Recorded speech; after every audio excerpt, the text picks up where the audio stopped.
राम श्री राम जय जय राम श्री राम जय राम।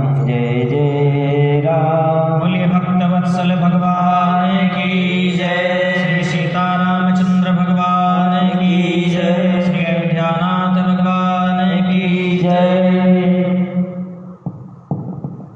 भगवान की महती अनुकंपा से आइए हम और आप कुछ क्षण भगवान के नाम का गान करें, चिंतन करें, कुछ क्षण सत्संग करें। हमारे शास्त्रकार कहते हैं कि एक घड़ी आधी घड़ी आधु में पुनियाद, और तुलसी संगत साधु के हरई कोटि अपराध। भगवान की कथा, भगवान का सत्संग हमें जितने क्षण मिले उतना ही कम है। हमें पूरे दिन में 1 मिनट मिल जाए, 10 मिनट मिल जाए, 2 मिनट मिल जाए, वही बहुत है। क्योंकि शास्त्रकार कहते हैं कि बिना सत्संग के हमारे पास में विवेक नहीं आ सकता है। क्योंकि मानसकार ने कहा कि बिनु सत्संग विवेक न होई, और राम कृपा बिनु सुलभ न सोई। हमारे जीवन में बिना सत्संग के विवेक नहीं आ सकता है। लेकिन भागवतकार कहते हैं कि सत्संग जब हमें मिले तो फिर हमें क्या सोचना चाहिए? उस दिन हमें यह सोचना चाहिए जिस दिन भगवान का सत्संग मिले कि आज हमारा भाग्योदय हुआ। बोले कैसे? बोले भाग्योदयेन बहुजन्म समर्जितेन। हमारा भाग्योदय हुआ। बोले कब हुआ? तो बोले बहुजन्म समर्जितेन। जब एक जन्म के नहीं अनंत जन्मों के पुण्य जब एकत्र हुए। क्योंकि पुण्य पुंज बिनु मिलई न संता, सत्संगत संसृत कर अंता। जब हमारे पुण्य मिले, बहुजन्म समर्जिते न इकट्ठा हुए, तो उसका फल क्या हुआ? तो बोले सत्संगमम च लभते पुरुषो यदावे। जब हमारे जीवन में पुण्य हो जाता है, हमारे जीवन में जब भगवान की कृपा हो जाती है, तब हमको सत्संग प्राप्त होता है।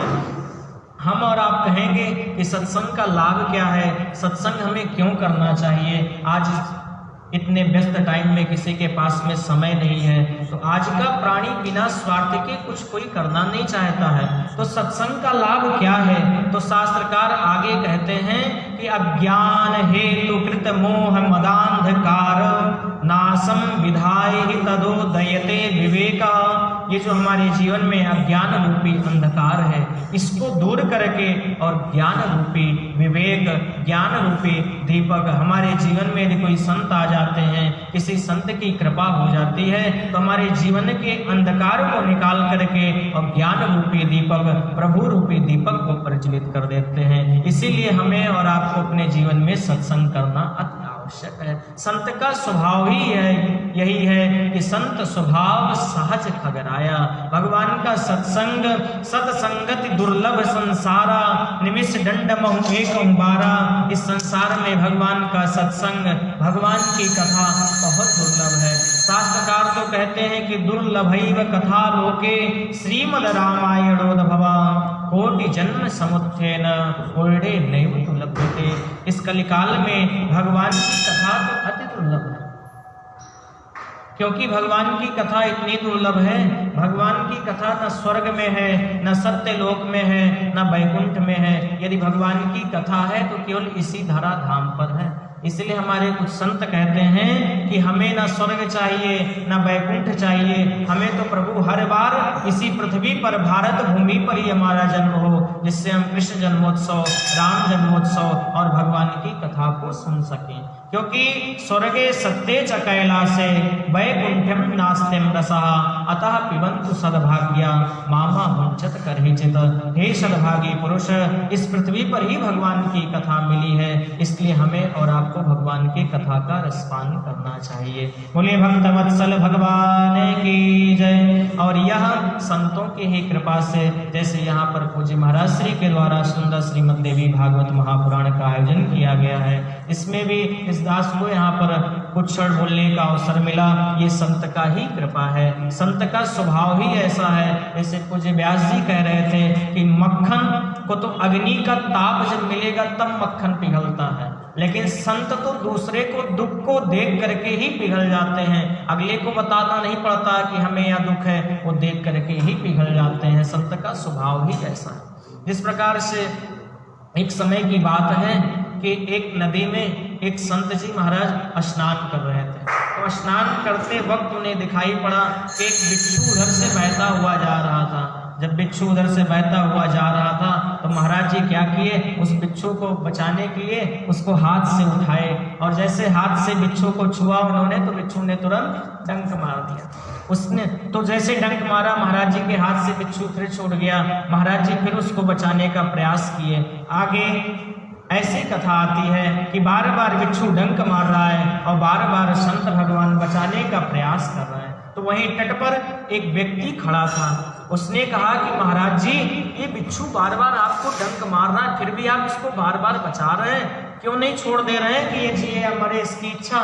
तो संत भगवान ने कहा कि अरे प्यारे, यही तो है, ये दुष्ट है बिच्छू, आप जान रहे हो। तो जब दुष्ट अपनी दुष्टता नहीं छोड़ सकता है तो संत अपनी सज्जनता कैसे छोड़ दें, संत अपनी सज्जनता कैसे छोड़ दें। तो संत की महिमा, भगवान की कथा की महिमा अनंत है। इसलिए हमें और आपके जीवन में सत्संग होना अति आवश्यक है। शास्त्रकार तो यहाँ तक कहते हैं कि हमारा जीवन जो है, इसमें मेरा दिन कौन सा अच्छा दिन है। किसी दिन हमको तस्मई, मालपुआ, पूड़ी, साग खाने को मिल जाए तो क्या हमारे लिए वह अच्छा दिन है? नहीं। किसी दिन हमको इनोवा से घूमने को मिल जाए तो हमारे लिए वह अच्छा दिन है? नहीं। हम और आप कहते हैं कि शास्त्रकारों ने कहा कि तद दिनम दुर्दिनम मन्ये मेघा छन्नम न दुर्दिनम। वास्तव में बंधुओं, किसी दिन आकाश में बादल आ जाए, पानी बरसने लगे, हम लोग बाहर के काम को ना कर पाए तो हम लोग कहते हैं आज का दिन बहुत खराब था, आज हम कोई काम नहीं कर पाए। लेकिन शास्त्रकार कहते हैं कि तद दिनम दुर्दिनम मन्ये मेघा छन्नम न दुर्दिनम। जिस दिन बारिश हो और हम किसी काम को ना कर पाए, हमारे लिए वह दिन नहीं खराब है। तो बोले कौन सा दिन खराब है? बोले यद दिनम राम पीयूष कथा पानादि वर्जितम। जिस दिन हमको भगवान की कथा श्रवण करने को ना मिले, भगवान की गाथा श्रवण करने को ना मिले, भगवान का कीर्तन करने को ना मिले, सबसे खराब दिन मेरे लिए वह दिन है। बोले भक्त वत्सल भगवान की। और भगवान की कथा को हम और आप सुनते हैं तो हमारे और आपके मंगल जरूर नाश होते हैं, क्योंकि रामचंद्र गुण बर नहीं लागा और सुनते ही सीता कर दुख भागा।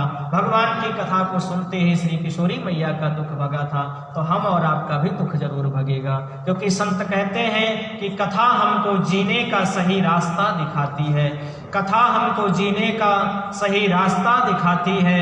जो प्यासे हैं उनको प्रेम का अमृत पिलाती है, और जो मेरे इनको देखने की चाह में हरदम तड़पते हैं, जो इनको देखने की चाह में हरदम तड़पते हैं, कथा मेरी उनको कनक बिहारी से मिलाती है, कथा उनको मेरे कनक बिहारी से मिलाती है। भगवान की कथा हम जिस भाव से बैठ करके सुनेंगे, उस भाव से भगवान हमको जरूर दर्शन देंगे। क्योंकि जहाँ पर भी भगवान की कथा होती है तत्रैव गंगा जमुना त्रिवेणी गोदावरी सिंधु सरस्वती च सर्वाणि तीर्थानि वसन्ति तत्र यत्राच्युतोद्धार कथा प्रसंगा।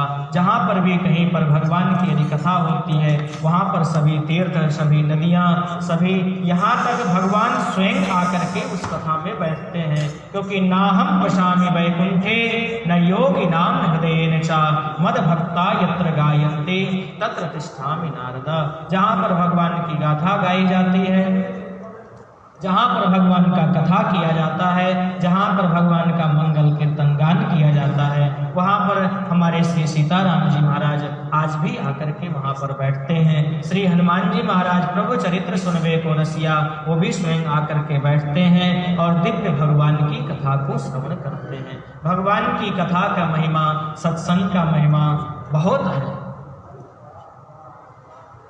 बोलिए भक्तवत्सल भगवान की जय, बोलिए हनुमान जी महाराज की जय। इसलिए हमें और आपको 7 दिन में से 3 दिन तो निकल गए, आज या चौथा दिन है, तो जो बचा है, जहाँ तक भी हमारी आवाज पहुँच रही है, मंदिर में भी जो भी संत पूज्य महाराज जी जन लोग हैं या अगल बगल क्षेत्रवासी, ग्रामवासी, सभी से मेरा निवेदन है, जहाँ तक भी आवाज पहुँच रही है, पूज्य व्यास जी